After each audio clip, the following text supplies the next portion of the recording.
Matius 5 ayat 23 sampai dengan ayat 24 berkata demikian, sebab jika engkau mempersembahkan persembahanmu di atas mezbah dan engkau teringat bahwa saudaramu mempunyai sesuatu terhadap engkau, tinggalkanlah persembahanmu di depan mezbah itu dan pergilah berdamai dahulu dengan saudaramu, lalu kembali untuk mempersembahkan persembahanmu itu. Di dalam nats ini, Yesus mengajarkan bahwa hubungan kita dengan sesama memiliki kaitan erat dengan ibadah kita kepada Tuhan. Tuhan tidak hanya melihat persembahan atau doa kita, tetapi juga keadaan hati kita. Berkaitan dengan ayat ini, setiap kita yang mau beribadah kepada Tuhan, yang mau mendekatkan diri kepadanya, mari mendamaikan hati kita sebelum kita masuk di dalam hadirat-Nya. Di dalam ayat ini ada beberapa pokok pikiran yang perlu kita renungkan. Yang pertama adalah ibadah yang sejati dimulai dari hati yang damai. Ya, hati yang damai. Yesus menegaskan bahwa jika ada masalah dengan saudara kita, kita harus menyelesaikannya terlebih dahulu sebelum datang kepada Tuhan. Ini menunjukkan bahwa Tuhan lebih menginginkan hati yang bersih daripada sekedar seritual keagamaan. Tuhan menginginkan kita supaya pada waktu kita datang kepadanya menjauhkan diri dari kemunafikan.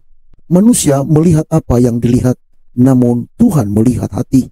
Hal yang kedua adalah damai dengan sesama adalah kehendak Tuhan. Tuhan menghendaki agar kita hidup dalam perdamaian. Di dalam kitab Roma pasal 12 ayat 18 berkata demikian, sedapat-dapatnya kalau hal itu bergantung padamu, hiduplah dalam perdamaian dengan semua orang.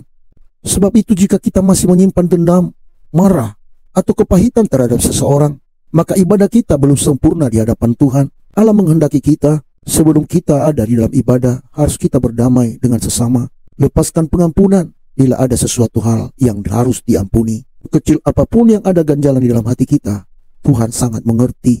Dan Tuhan merindukan kita untuk terbebas dari segala apapun yang tidak mendatangkan damai di dalam hati. Hal yang ketiga adalah memaafkan dan meminta maaf adalah tindakan iman.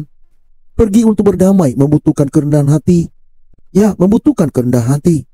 Kadang kita harus meminta maaf meskipun merasa tidak sepenuhnya bersalah. Tetapi ketika kita memilih untuk berdamai, kita meneladani kasih dan pengampunan Kristus. Sebab Yesus telah mengampuni kita ketika kita masih berdosa. Saudaraku kekasih dalam Tuhan, mari kita aplikasikan hal ini dalam kehidupan kita. Apakah ada orang yang perlu kita maafkan atau kita memintai maaf kepadanya? Sebelum kita datang kepada Tuhan dalam doa atau dalam ibadah manapun, mari kita periksa hati kita. Adakah hubungan yang perlu dipulihkan? Berdamai dengan orang lain dan juga kepada sesama. Karena ini adalah hal yang sangat penting. Untuk itu ambil langkah untuk berdamai, baik melalui percakapan langsung, atau pesan, atau doa bagi mereka yang menyakiti kita. Sehingga doa-doa kita tidak terhalang saat kita menaikkan syafaat kita di hadapan Tuhan.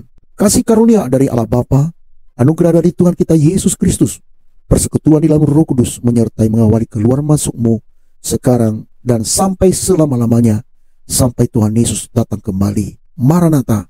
Shalom.